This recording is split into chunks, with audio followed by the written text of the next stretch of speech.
Hello, welcome to easy class by മൂസിയിലേക്ക് എല്ലാവർക്കും സ്വാഗതം. ഇന്ന് നോക്കാൻ പോകുന്നത് കൊമേഴ്സ് ആൻഡ് മാനേജ്മെൻറ്റ് സ്റ്റുഡൻസിനുള്ള ഇംഗ്ലീഷ് ആണ് കേട്ടോ. അതിൽ ഫസ്റ്റ് ചാപ്റ്റർ ആണ് how to take the BS out of the business speak. അപ്പോൾ ബോബ് വിൽറ്റ്ഫോങ് ആണ് എഴുതിയിരിക്കുന്നത്. അതുപോലെ തന്നെ നമ്മുടെ ഫസ്റ്റത്തെ മൊഡ്യൂൾ എന്ന് പറഞ്ഞാൽ ലിസണിങ് ആണ്. അതായത് നമ്മൾ കേട്ട് പഠിക്കേണ്ട കാര്യങ്ങളാണ്. അപ്പോൾ അതുകൊണ്ട് തന്നെ നമ്മുടെ ടെക്സ്റ്റ് ബുക്കിൽ എന്ന് പറഞ്ഞാൽ ആ ഒരു സ്പീച്ചിൻ്റെ ജസ്റ്റ് ഒരു സമ്മറി മാത്രമേ ഉള്ളൂ. അതുകൊണ്ട് നിങ്ങൾ എന്തായാലും QR കോഡ് അടിച്ചുകാണ്ട് യൂട്യൂബിൽ നിന്ന് ആ വീഡിയോ ഫുള്ളായിക്കാണ്ട് കാണണം കേട്ടോ. എന്നാലേ നിങ്ങൾക്ക് ഇതിൻ്റെ ഫുള്ളായിക്കാണ്ടിൽ ഒരു ക്ലാരിറ്റി കിട്ടുമല്ലോ. ഇനി നമുക്ക് ക്ലാസ്സിലേക്ക് പോവാം. അതിൻ്റെ മുമ്പ് നമുക്ക് ഹെഡിങ് എന്താ നോക്കാം. അപ്പോൾ how to take the BS out of the business speak. അതായത് ഈ ബിസിനസ് സ്പീക്ക് എന്ന് പറയുന്നത് എന്താണ്? ഈ ബിസിനസ്സിൻ്റെതായൊരു ശൈലി ഉണ്ടാവില്ലേ ടോക്കിന്. അത് നമ്മുടെ സാധാ നമ്മളുടെ ഇൻഫോർമൽ ആയിക്കാണ്ടില്ല ടോക്ക് ആയിരിക്കില്ല, അവരുടെ ഒരു ഫോർമൽ ആയിക്കാണ്ടില്ല അവരുടേതായ ഒരു ശൈലി ഉണ്ടാവും എന്നാണ് പറയുന്നത് ബിസിനസ് ടോക്ക് എന്ന് പറഞ്ഞാൽ. അപ്പം ഇതിൻ്റെ മീനിങ് എന്ന് പറഞ്ഞാൽ ബിസിനസ് സ്റ്റോക്കിൽ നിന്ന് എങ്ങനെയാണ് BS എടുക്കുക എന്നാണ് ചോദിക്കുന്നത്. ഇവിടെ BS എന്ന് അപ്പോൾ ഇവിടെ സ്പീക്കർ ഉദ്ദേശിക്കുന്നത് എന്താ ചോദിച്ചാൽ, നമ്മൾ വിചാരിക്കും ബിസിനസ് സ്പീക്കാണ്, പക്ഷെ അതല്ല, ബുൾഷിറ്റ് എന്നാണ് ഉദ്ദേശിക്കുന്നത്. അതായത് സ്പീക്ക് ചെയ്യുമ്പോൾ എന്തിനാണ് ആവശ്യമില്ലാത്ത വേർഡ്സൊക്കെ ആഡ് ചെയ്യണത്, അല്ലെങ്കിൽ എന്തിനാണ് ബിസിനസ് സ്പീക്കിനെ ഫോർമൽ ലാംഗ്വേജിലാക്കിക്കാണ്ട് കൺഫ്യൂഷൻ വരുത്തുന്നത് എന്തിനാണെന്നാണ് ഇവിടെ സ്പീക്കർ ചോദിക്കുന്നത്. കാരണം അത് ഈ ഒരു ബിസിനസ് സ്പീക്ക് എന്ന് പറഞ്ഞാൽ നമ്മുടെ സാധാ ലാംഗ്വേജ് അല്ല എന്ന് നമ്മൾ ഓൾറെഡി പറഞ്ഞു. അതുകൊണ്ട് തന്നെ അത് നമുക്ക് എല്ലാവർക്കും മനസ്സിലാക്കുന്ന രീതിയിൽ പറഞ്ഞുകൂടെ കാര്യങ്ങളൊക്കെ ആണ് ഈ ഒരു സ്പീച്ചിൽ പറയുന്നത് കേട്ടോ. ഇത്തരത്തിലുള്ള ബുൾഷിറ്റ് എങ്ങനെ ഒഴിവാക്കാം, എങ്ങനെ എഫക്റ്റീവായി കമ്മ്യൂണിക്കേറ്റ് ചെയ്യാം എന്നൊക്കെയാണ് സ്പീച്ചിൽ അദ്ദേഹം പറയുന്നത്. ഇനി നമുക്ക് ഇൻട്രൊഡക്ഷൻ നോക്കാം. അത് കഴിഞ്ഞിട്ട് നമുക്ക് സ്പീച്ചിലേക്ക് ഡീറ്റെയിൽ ആയിക്കൊണ്ട് നമുക്ക് നോക്കാം. Bob Wilfong is the American orator, journalist and correspondent on The Daily Show with Jon Stewart. അപ്പം Bob Wilfong American author, journalist ഒക്കെയാണ്. പിന്നെ അതേപോലെ the daily show with Jon ഫ്ലിവാർട്ടിൻ്റെ കറസ്പോണ്ടൻ്റ് ആണ്.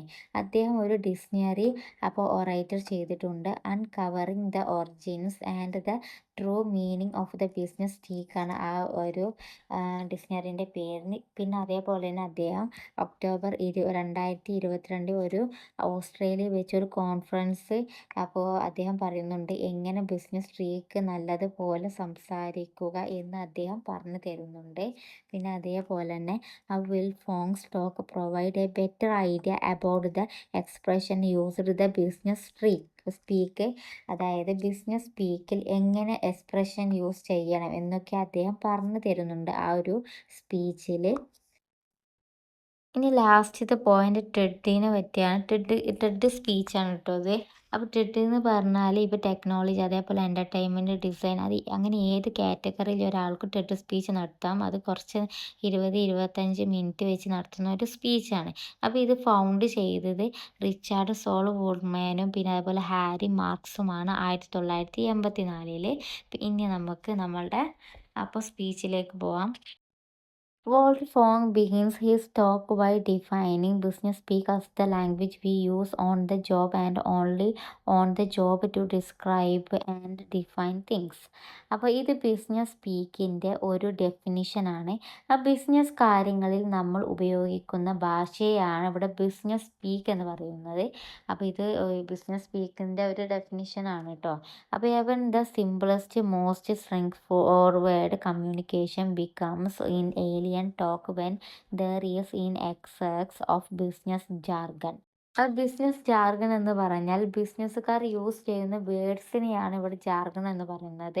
അതായത് സിമ്പിളായി സംസാരിക്കുന്ന സാഹചര്യത്തിൽ ഈ ജാർഗൺ യൂസ് ചെയ്യുമ്പോൾ ഒരു അന്യഗ്രഹി ജീവികളുടെ ലാംഗ്വേജായി തോന്നുമെന്നാണ് പറയുന്നത്. കാരണം എന്താ വെച്ചാൽ ഇപ്പോൾ നമ്മൾ ഓൾറെഡി പറഞ്ഞു ബിസിനസ് സ്പീക്ക് എന്ന് പറഞ്ഞാൽ അത് നമ്മൾ സാധാ ലാംഗ്വേജ് അല്ലല്ലേ, അതിൽ ഒരുപാട് ജാർഗണും അതേപോലെ ആവശ്യമില്ലാത്ത ഫോംസും വേർഡ്സും ഒക്കെ ആഡ് ചെയ്ത് കണ്ടില്ല ബിസിനസ് സ്പീക്ക് എന്ന് പറയാം.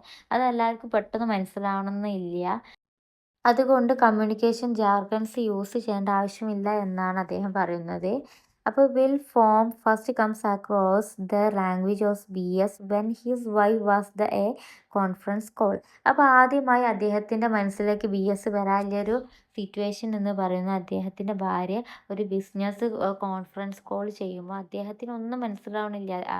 അദ്ദേഹത്തിൻ്റെ ഭാര്യ സംസാരിക്കുന്ന കാര്യങ്ങളൊന്നും മനസ്സിലാവണില്ല.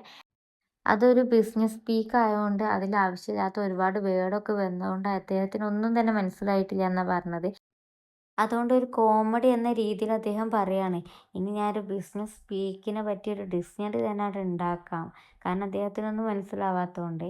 ഇനി നമുക്ക് അടുത്ത പോയിന്റിലേക്ക് പോവാം. He puts forward 3 suggestions to clarify and simplify business speak and to make communication more straightforward and effective. അതായത് അദ്ദേഹം എന്നിട്ട് 3 സജസ്റ്റൻ വെക്കാണ്. എന്തിനൊക്കെ വേണ്ടി എങ്ങനെ നല്ല രീതിയിൽ ക്ലാരിഫൈ ആയിക്കാണ്ട് അല്ലെങ്കിൽ സിമ്പിൾ ആയിക്കാണ്ട് എങ്ങനെ കമ്മ്യൂണിക്കേഷൻ ചെയ്യൽ നല്ല എഫക്റ്റീവ് ആയിക്കാണ്ട് എങ്ങനെ സംസാരിക്കാം എന്നതിനെ പറ്റി 3 സജസ്റ്റ് അദ്ദേഹം വെക്കുകയാണ്. അത് ഏതൊക്കെയാണെന്ന് നോക്കാം. What is the problem with the business speak? എന്താണ് ബിസിനസ് സ്പീക്കിലെ പ്രശ്നം എന്നാണ് പറഞ്ഞത്. അപ്പോൾ well form says it is the not a common language but one that is limited to the elite. അപ്പോൾ അതായത് ഇത് എല്ലാവർക്കും യൂസ് ചെയ്യാൻ പറ്റിയ കോമൺ ലാംഗ്വേജ് അല്ല. ഇത് എലിറ്റ് എന്ന് പറഞ്ഞാൽ റിച്ച് പീപ്പിൾ എന്നൊക്കെയാണ് ഉദ്ദേശിക്കുന്നത്. ഓൽക്കില്ല തരത്തിൽ ലാംഗ്വേജ് ആണ്, അല്ലാതെ എല്ലാവർക്കും യൂസ് ചെയ്യാൻ വേണ്ടി പറ്റില്ല എന്നാണ് പറഞ്ഞത്. പിന്നെ research shows that this elite world of the business is mostly made up of white men. അതായത് റിസർച്ചിലൊക്കെ കാണുന്നത് എന്താ വെച്ചാൽ ഈ കൂടുതലായിക്കാണ്ടും ഈ ബിസിനസ് സ്പീക്ക് ചെയ്യണത് വൈറ്റ് മെൻസ് ആണ് എന്നാണ് ഇവിടെ പറയുന്നത്. Moreover the experience of the Wilfong's friends Amy suggest business speak may be more about exclusion and inclusion. അതായത് അപ്പോൾ വിൽഫോൻ്റെ ഫ്രണ്ടായി എമിലി പറയുന്ന ബിസിനസ് സ്പീക്കിനെ പറ്റി പറയുന്നത് എന്താ ചോദിച്ചാൽ അതൊരു മോറായിക്കണ്ട് എക്സ്ക്യൂസീവാണ്. അതായത് ആൾക്കാരെ അപ്പോൾ ഒഴിവാക്കാൻ വേണ്ടിയാണ് എന്നാണ് പറയുന്നത്, അല്ലാതെ ഇൻക്ലൂഷൻ അല്ല. എല്ലാവരും ചേർത്ത് പിടിക്കാൻ വേണ്ടിയല്ല, എല്ലാവരും ഒഴിവാക്കാനും വേണ്ട ബിസിനസ് സ്പീക്ക് യൂസ് ചെയ്യുന്നതെന്നാണ് ഇവിടെ ഫ്രണ്ടായി എമിലി പറയണത്. The first takeaway to remove the BS from the business speak is to use be inclusive and not exclusive. അതായത് അപ്പോൾ ഒരു BSൽ നിന്ന് നമ്മൾ റിമൂവ് ചെയ്യേണ്ട അല്ലെങ്കിൽ നമ്മൾ ഒഴിവാക്കേണ്ട ആ ബിസിനസ് സ്പീക്ക് എന്ന് പറയുന്നത് അപ്പോൾ എക്സ്ക്ലൂസീവ് ആണ്. അപ്പോൾ അതായത് നമ്മളെല്ലാവരും വിട്ട് കളയല്ല വേണ്ട, എല്ലാവരും കൂട്ടിച്ചേർക്കാൻ വേണ്ട ഒരു സ്പീച്ച്, ഒരു കമ്മ്യൂണിക്കേഷനിൽ. അല്ലാതെ ഒരു ഭാഗത്തിന് അല്ലെങ്കിൽ ഒരു വിഭാഗത്തിന് വേണ്ടി മാത്രം സംസാരിക്കുക, മറ്റവർക്ക് മനസ്സിലാവണ്ട എന്ന മട്ടിലല്ല, എല്ലാവരും ആഡ് ചെയ്താണ്ട് വേണം നമ്മൾ കമ്മ്യൂണിക്കേഷൻ നടത്താൻ. അതിന് വേണ്ടി നല്ല പ്രോപ്പർ ആയിക്കാണ്ട് നല്ല ലാംഗ്വേജാണ്. അതുകൊണ്ട് നമ്മൾ ആദ്യം ഒഴിവാക്കേണ്ടത് എക്സ്ക്ലൂസീവാണ്. ഇൻക്ലൂസീവ് ആണ് എല്ലാവരും നമ്മൾ ആഡ് ചെയ്യുന്ന ആ ഒരു മനസ്സാണ് നമുക്ക് വേണ്ടതെന്നാണ് ഇവിടെ അപ്പോൾ അദ്ദേഹം പറയുന്നത്. ഇനി നമുക്ക് രണ്ടാമത്തെ ടേക്ക് അവേ നോക്കാം. The second takeaway is to express fresh ideas without business teachers or big words that your audience may not understand. അതായത് പുതിയ ഐഡിയ എക്സ്പ്രസ് ചെയ്യുമ്പോൾ എല്ലാവർക്കും മനസ്സിലാകുന്ന ലാംഗ്വേജിലാവണം, അല്ലാതെ ആവശ്യമില്ലാത്ത ബിഗ് വേർഡ്സ് ഒന്നും ആവരുത് കമ്മ്യൂണിക്കേഷൻ ചെയ്യേണ്ടതെന്നാണ് അദ്ദേഹം പറയുന്നത്. അപ്പോൾ there are some popular Shakespeare expression like. അപ്പോൾ ഇനി കുറച്ച് ഷേക്സ്പിയറിൻ്റെ വരികൾ നോക്കാം. Wide goose chase. അപ്പോൾ വൈഡ് ഗൂസ് ചേസ് എന്ന് പറയുന്നത് കിട്ടും ഉറപ്പില്ലാത്തതിനെ ചേസ് ചെയ്യുക എന്നതാണ് മീനിങ്. പിന്നെ ബ്രേക്ക് ദ ഐസ് എന്ന് പറഞ്ഞാൽ ടെൻഷനായി നിൽക്കുന്ന സാഹചര്യത്തെയാണ് ബ്രേക്ക് ദ ഐസ് ഇവിടെ ഉദ്ദേശിക്കുന്നത്. പിന്നെ ഇന്നെ പിക്കിൾ എന്ന് പറഞ്ഞാൽ അപകടത്തെയാണ് ഇവിടെ സൂചിപ്പിക്കുന്നത്. ഇങ്ങനെ കവിതയിലെ ഓരോ വരികൾ പറയുന്നത് പോലെയാണ് എന്ത് പറയുന്നത് ഈ ബിസിനസ് സ്പീക്കിനെ പറഞ്ഞത്. കാരണം നമുക്ക് മനസ്സിലാവില്ല ഇതാണ് ഇവിടെ ഉദ്ദേശിച്ചത് എന്ന്. There are several places from baseball, the Bible, and even the based on the actions of a mass murder in 1978 that have also made their way into the business speak. ആ business സ്പീക്കിൽ ഒരുപാട് ഈ ബേസ്ബോളിനെ പറ്റി, അതേപോലെ ബൈബിളിനെ പറ്റി, പിന്നെ അതേപോലെ 1978 നടന്ന മർഡറിനെ പറ്റിയൊക്കെ ഇതിൽ ചില വേർഡ്സൊക്കെ ആഡ് ചെയ്തിരിക്കണം എന്നാണ് പറയുന്നത്. പിന്നെ ഹൗ എവർ അപ്പോൾ most of these places are loss of these who are not familiar with baseball. അപ്പോൾ ഈ ഫ്രേസസ് ഒക്കെ യൂസ് ചെയ്ത് ഈ ബേസ്ബോൾ അറിയാത്ത ഒരാൾക്ക് ഈ ഒരു സംഭവം മനസ്സിലാവില്ല എന്നാണ് പറയുന്നത്. അതേപോലെ തന്നെ who do not read the Bible, Bible വായിക്കാത്ത ഒരാൾക്കും ഈ ഒരു ഫ്രേസസും കാര്യം മനസ്സിലാവില്ല എന്നാണ് പറയുന്നത്. പിന്നെ this who were bone after 1978, അപ്പോൾ 1978 ശേഷം ജനിച്ചവർക്കും ഈ ഒരു സംഭവം ഫ്രേസസ് മനസ്സിലാവില്ല എന്നാണ് ഇവിടെ പറയുന്നത്. കാരണം അപ്പോൾ indicating the connections between BS and culture. കാരണം നമ്മൾ നിൽക്കുന്ന ആ ഒരു കൾച്ചറും പിന്നെ ലാംഗ്വേജുമായിക്കാണ് നല്ലൊരു കണക്ഷൻ ഉണ്ട് എന്നാണ് പറയുന്നത്. അപ്പം അതുകൊണ്ട് നമ്മുടെ അല്ലാതെ വേറെ വല്ല ലാംഗ്വേജൊക്കെ നമ്മുടെ അടുത്ത് കൊണ്ടുപോകുമ്പോൾ അത് നമുക്ക് മനസ്സിലാക്കി എടുക്കാൻ കുറച്ച് പണിയാണല്ലേ. അപ്പം അതിനെ പറ്റിയാണ് ഇവിടെ പറയുന്നത്. Wealth Fong traces the origin of several BC phrases in his talk. Did you know the phrase piggyback was originally pickback or pickback? അതായത് അദ്ദേഹം പ്രൈസസും അതിൻ്റെ ഒറിജിൻസും സ്പീച്ചിൽ അദ്ദേഹം പറയുന്നുണ്ട്. അപ്പോൾ നമ്മൾ യൂസ് ചെയ്യുന്ന പിക്ക് ബാക്ക് അത് ഒറിജിനൽ വന്നത് പിക്ക് ബാക്ക് ഓർ പിക്ക് ബാക്ക് എന്നീ വേർഡ്സിൽ നിന്നാണ് എന്ന് അദ്ദേഹം പറയുകയാണ്. അതായത് ഒരു വേർഡിനെ പല രീതിയിലാണ് അപ്പോൾ ബിസിനസ് സ്പീക്കിൽ പറയുന്നു എന്നാണ് പറയുന്നത്.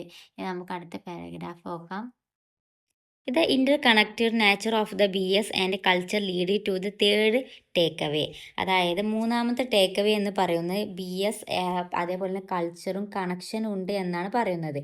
അതുകൊണ്ട് അവരുടെ ഭാഷ വെച്ചിട്ട് വേണം പറയാൻ എന്നാണ് അദ്ദേഹം പറയുന്നത്. അതായത് നമ്മുടെ കൾച്ചറും അതേപോലെ നമ്മുടെ ലാംഗ്വേജ് നല്ല സാമ്യമുണ്ട് നല്ലൊരു കണക്ഷൻ ഉണ്ട് എന്നാണ് പറഞ്ഞത്. കാരണം എന്താ ചോദിച്ചാൽ ഇപ്പോൾ നമുക്ക് നമ്മുടേതായ ഒരു ഭാഷ ഉണ്ട്. ഇപ്പോൾ ഉദാഹരണം പറയുകയാണെങ്കിൽ നമ്മളുടെ കേരളത്തിനെ വെച്ച് നോക്കുകയാണെങ്കിൽ ഇപ്പോൾ മലപ്പുറം അതേപോലെ തന്നെ കാസർഗോഡ്, അപ്പോൾ എത്രയോ വ്യത്യാസം ഉണ്ടല്ലോ. നമുക്ക് ചിലപ്പോൾ കാസർഗോഡിലെ ചില വേർഡൊന്ന് കേൾക്കുമ്പോൾ നമുക്ക് കണ്ട് പെട്ടെന്ന് ഓടൂല ഇന്നതാണ് പറയണതെന്ന്. അപ്പോൾ അതാ പറഞ്ഞത് നമ്മുടെ കൾച്ചറും അതേപോലെ നമ്മുടെ ലാംഗ്വേജും തമ്മിൽ സാമ്യമുണ്ട് എന്നാണ് പറഞ്ഞത്. അതുകൊണ്ട് ഓർക്ക് മനസ്സിലാവുന്ന തരത്തിൽ വേണം നമ്മൾ ടോക്ക് ചെയ്യാൻ എന്നാണ് അദ്ദേഹം മൂന്നാമത്തെ കാര്യം പറയുന്നത്. അല്ലാതെ എന്താണ് BS ഒക്കെ പുൾഷിറ്റ് ആയിക്കാണ്ടില്ലേ കാര്യങ്ങൾ ആവശ്യമില്ലാത്ത കടുകട്ടി വാക്കൊന്നും അപ്പോൾ മറ്റുള്ളവർ നിൽക്കുമ്പോൾ പറയരുത് എന്നാണ്. Much of BS is often lost in translation. അതായത് BS ട്രാൻസ്പോലേഷൻ ചെയ്യുമ്പോൾ മീനിങ് തന്നെ മാറുന്നു എന്നാണ് പറയുന്നത്. ഇനി ഇതിന് വെച്ചാണ് നമുക്ക് കുറച്ച് എക്സാമ്പിൾ നോക്കാം. അപ്പോൾ മറ്റ് രാജ്യക്കാർ കടം കയറി എങ്ങനെയാണ് ബിസിനസ് സ്പീക്കിൽ പറയുന്നത് എന്ന് നോക്കാം. അപ്പോൾ അമേരിക്കക്കാരുടെ ഭാഷയിൽ ഇറ്റ് ഈസ് ബ്രോക്ക് എന്നാണ് പറയുന്നത്. അത് പൊട്ടി എന്നാണ് കടം കയറി എന്നതിനെ വേർഡിനെ പറയുന്നത്. പിന്നെ അതേപോലെ തന്നെ അപ്പോൾ ഇറ്റലിക്കാരുടെ ലാംഗ്വേജിൽ ഇറ്റ് ഈസ് ദ ഗ്രീൻ, അത് ഗ്രീൻ ആയിക്കാണ്ട എന്നാണ് പറയൽ. പിന്നെ സ്പെയിൻ ആണെങ്കിൽ വിത്തൗട്ട് വൈറ്റ് എന്നാണ് കടം കയറിയതിനെ സൂചിപ്പിക്കുന്നത്. ഇതിലൊക്കെ കണ്ടന്റ് സെയിം തന്നെയാണ്. പക്ഷേ ഓരോ രാജ്യക്കാരും അവരുടെ കൾച്ചർ അനുസരിച്ച് അവർ പറയുന്ന രീതിയിൽ വ്യത്യാസം ഉണ്ട് എന്നാണ് പറയുന്നത്. ഇതുപോലെ അമേരിക്കക്കാർ യൂസ് ചെയ്യുന്ന വേർഡ് ഇവർ ഇന്ത്യയിൽ പറഞ്ഞിട്ടുണ്ടെങ്കിൽ അവർക്ക് ചിലപ്പോൾ അത് മനസ്സിലായെന്ന് വരില്ല. കാരണം എന്താ വെച്ചാൽ ഇപ്പോൾ ഇറ്റ് ഈസ് എ ഗ്രീൻ എന്നൊക്കെ പറയുമ്പോൾ നമ്മളെന്താ വിചാരിച്ചാൽ ഇത് ഗ്രീൻ ആണ് എന്നല്ലേ വിചാരിക്കുക, അല്ലാതെ കടം കയറിയെന്ന് നമ്മൾ വിചാരിക്കുമോ? അതുകൊണ്ട് നമ്മളുടെ ആ ഒരു കൾച്ചർ അനുസരിച്ച് നമ്മുടെ ആ ഒരു ലാംഗ്വേജ് കോമൺ ആയിക്കാണ്ട് എല്ലാവരും യൂസ് ചെയ്യുന്ന, അപ്പോൾ ഇംഗ്ലീഷ് ആയാലും ഒക്കെ യൂസ് ചെയ്യണമെന്നാണ് അദ്ദേഹം ഇവിടെ പറയുന്നത്. എന്നാൽ എല്ലാവർക്കും മനസ്സിലാവില്ല, അല്ലെങ്കിൽ ഒരു ഗ്രൂപ്പ് ഓഫ് ആൾക്കാർ മാത്രമേ ഈ ഒരു ബിസിനസ് സ്പീച്ച് കൊണ്ട് ഉപകാരം ഉണ്ടാവുള്ളൂ എന്നാണ് അദ്ദേഹം പറയുന്നത്. ഇനി നമുക്ക് അടുത്ത പോയിന്റ് നോക്കാം. It would also hinder clear communication. ഇത് ക്ലിയർ ആയ ഒരു കമ്മ്യൂണിക്കേഷന് ബുദ്ധിമുട്ടുണ്ടാക്കുമെന്നാണ് പറയുന്നത്. കാരണം ഇത് എല്ലാ രാജ്യവും കോമൺ ആയി പറയുന്ന ഒന്നല്ല. അപ്പോൾ കമ്പനി വാസ് നോ മണി എന്ന് പറഞ്ഞാൽ എല്ലാവർക്കും മനസ്സിലാവും അല്ലേ. ഇതുപോലെ യൂസ് ചെയ്യാൻ ആണ് വെൽട്ടൺ ഫോങ് പറയുന്നത്. അപ്പോൾ അദ്ദേഹം ഈ സ്പീച്ചിൻ്റെ ഏറ്റവും ലാസ്റ്റ് തരുന്ന സജസ്റ്റനും പിന്നെ അതേപോലെ ഒരു റിക്വസ്റ്റും കൂടിയാണ്. ദയവ് ചെയ്ത് ഇതേപോലെ BS ബിസിനസ് സ്പീക്കിൽ നിന്ന് റിമൂവ് ചെയ്യാനാണ് അപ്പം സ്പീച്ചിൻ്റെ ലാസ്റ്റ് അദ്ദേഹം പറയുന്നത്. എല്ലാവർക്കും ഇത് മനസ്സിലായി എന്ന് വിചാരിക്കുന്നു. എന്തെങ്കിലും ഡൗട്ടോ കാര്യം ഉണ്ടെങ്കിൽ കമൻറ്റ് ബോക്സ് ചോദിക്കാൻ മറക്കരുത് കേട്ടോ. Thank you.